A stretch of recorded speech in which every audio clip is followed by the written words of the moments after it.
Hello everyone, we are from Group 10 from Introduction to General Linguistics Class B. So, in this video, we would like to give you a presentation about Semantics Part 2. So, before we start our presentation, let me introduce our group member, starting from myself. My name is Igusti Ayumura Athenanta Kusuma Maharani, with the last student numbers 109, and with my friends Nanda Shafira, Sania Lea Kristina, Sang Ayu Made Chandra Dinda Galung, and Ahmad Jabir. So, here are the mind map for Semantics Part 2.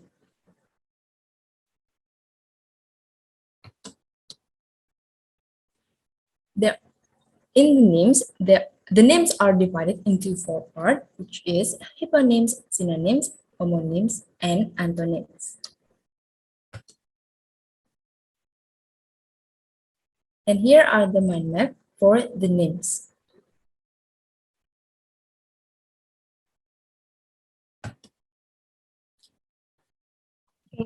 My name is Nanda Shafira, and I will be continuing the presentation. So first, we got hyponyms. The term hyponymy derives from the Greek words hypo and onoma, which mean below and name. Hyponymy roughly illustrates the subordinate relation of a word. To better understand it, let's examine these sentences. My first house chore for today is to mop the floor. She always washes our dishes. We need to scrub the vegetables until clean before cutting them. Next. In other words, hyponymous relations refer to the super and subordinate relationships between words. Words on the superordinate level are called hyponyms, and words on the subordinate level are called hyponyms. The hierarchical relationships is based on the definition of the word. The word meaning of a hyponym, for example, sweep, wipe, and scrub, is included in its hypernym, clean. Hypernym is then the broader term of its hyponyms, a more specific term than the hyponym. Mop, to clean for using a mop. Wash, to cleanse with water and usually a cleaning agent, as soap. Scrub, to clean something by rubbing it hard. Next. What are other examples of hyponymy? Hyponymy isn't restricted to verbs. It can be found in other parts of speech, such as adjectives and nouns. Another example, yellow, green, and red.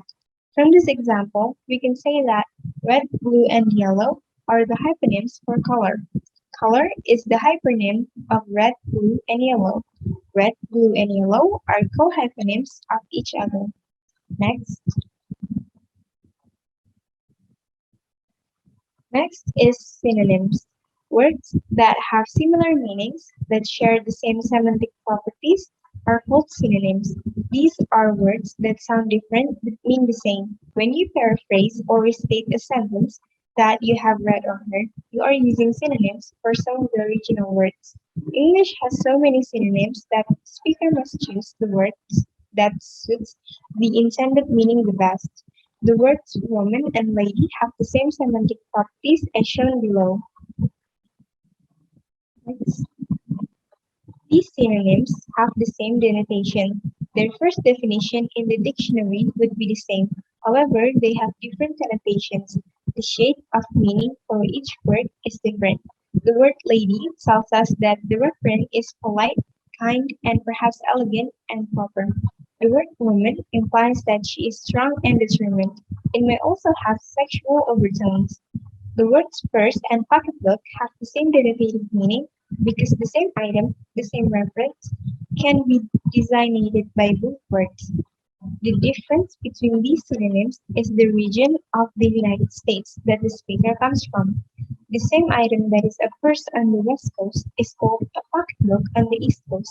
National retailers avoid the regional differences by referring to it as a handbag.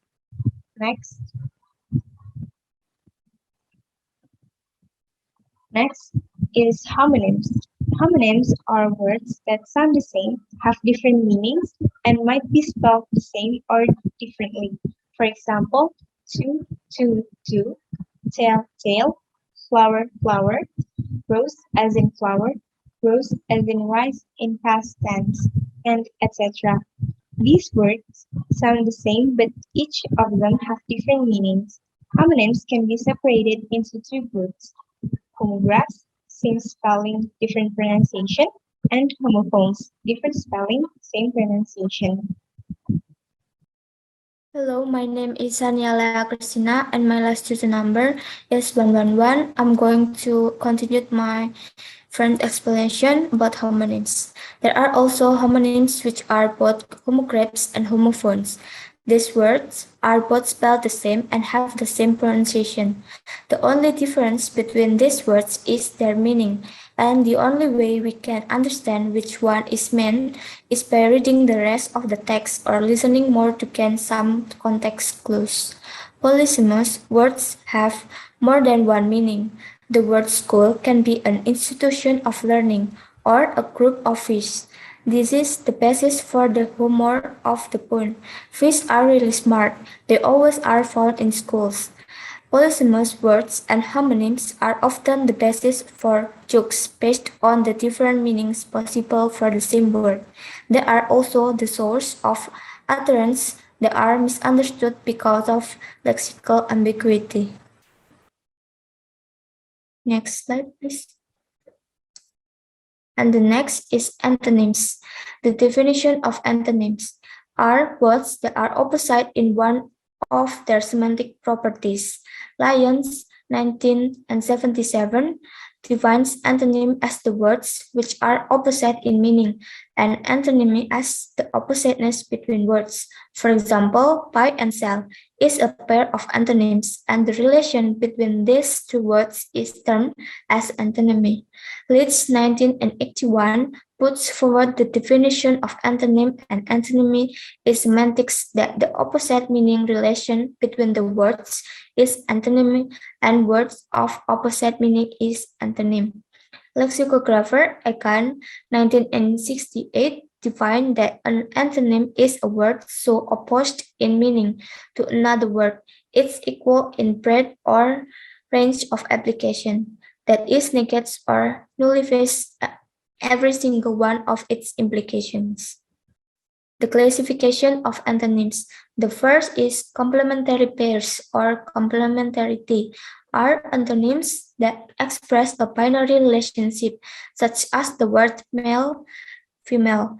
In complementary pairs, there is no intermediate ground between them and also have three characteristics.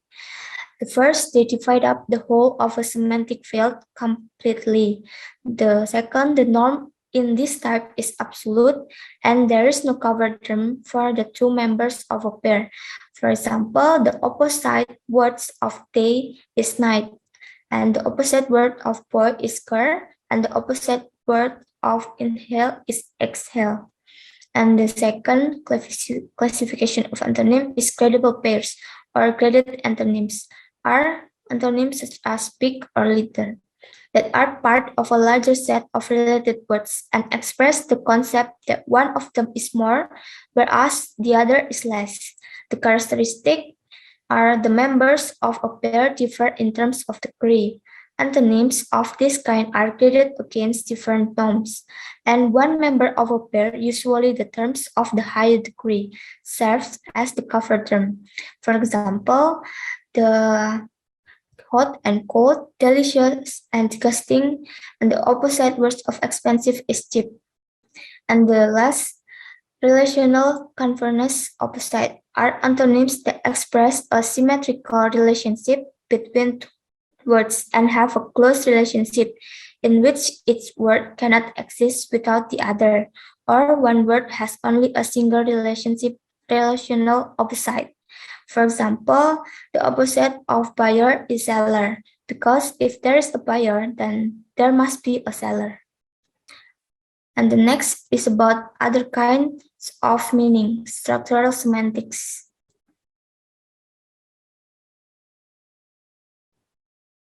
Structural semantics is the study of how the structure of sentences contributes to meaning. For example, the sentence 1, the teacher taught the students, and the second, the students taught the teacher. Both sentences are composed of exactly the same words. In the first sentence, the teacher is the subject and is performing the action of teaching the student, the object of the sentence.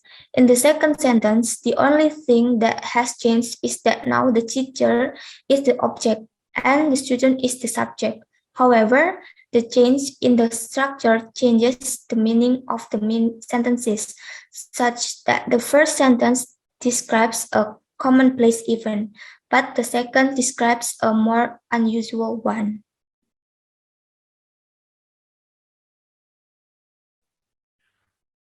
My name is Sang Ayu Mate Dinda Galung and my last student number is 112. I will continue my friend's presentation. So in the sentence, Chris has large dogs and cats.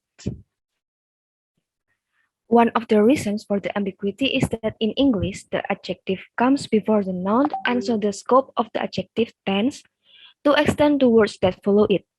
In fact, when we have a noun phrase that consists of a list of adjectives, the scope of each adjective includes the ones that follow it, but not the ones that precede it.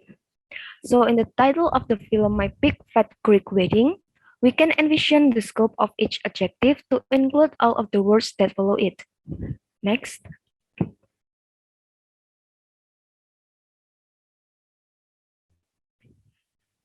Another way in which structure affects that the meaning of the words in a sentence is by the use of focus construction that serve to emphasize one word or another in a sentence. In chapter 2, in the section on suprasegmentals, we saw how differences in pitch can change the meaning of an English sentence. These pitch are constructions that focus the listener's attention on one word or another in a sentence to affect the meaning of the sentence. Navajo, on the other hand, does not use intonation to focus the listener's attention. It uses a non-particle, a bond morpheme, or suffix, ga, to focus attention on a word. Next. The words to the right of the arrow indicate the scope of the adjective to the left of the arrow. The scope of adjectives. So in English, we will say my little brother lives in Tucson to state the place where my brother lives. And we will say my little brother lives in Tucson to mean it is my brother, not someone else, who lives in Tucson. Next. For the second sentence, the particle ka focuses the Navajo listener's attention on the word brother in the same way that intonation focuses the English listener's attention. Intonational stress and noun particles are just two of many ways in which language focus attention on the important part of a sentence. My name is Ahmad Jabir Hajjan and my last student number is 113. I will explain about playing with meanings. Many times, the most interesting language includes the use of words in unexpected combinations. Writers, poets, comedians, and other people often use sentences with unexpected meanings, such as the sentence used previously stating that the students taught the teacher. Here are some other ways in which playing with the structure of sentence creates interesting language. Next. So this is the mind map that shows playing with meaning is classified into 5 classifications. It's numerous utterance, contradictions, metaphors, oxymorons, and idioms. Next. The first one is anomalous utterance. An anomalous utterance is an utterance in which the semantic properties of one part of the utterance does not match those of another part. We expect the nouns that precede and follow the verb of being is to match in semantic properties. The example, my car is hungry. My toothpaste is pregnant. The semantic properties don't match because cars and toothbrush are inanimate objects, whereas hunger and pregnancy are biological process of living things. Next. The second is metaphors. Although it's not a common way to express it, most English speakers would understand the statement, my car is hungry, to mean that the car needs gasoline.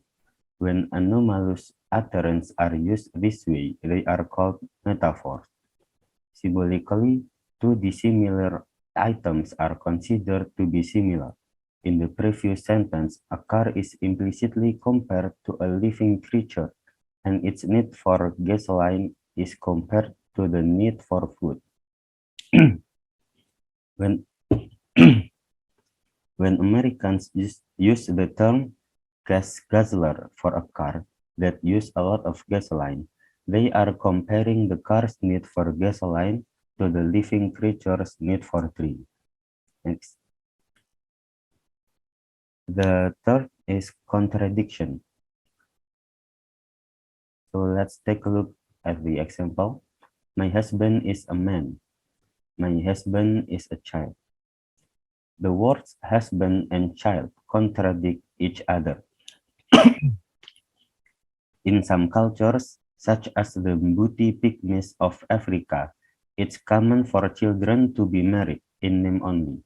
So the second sentence may not be a contradiction in their culture.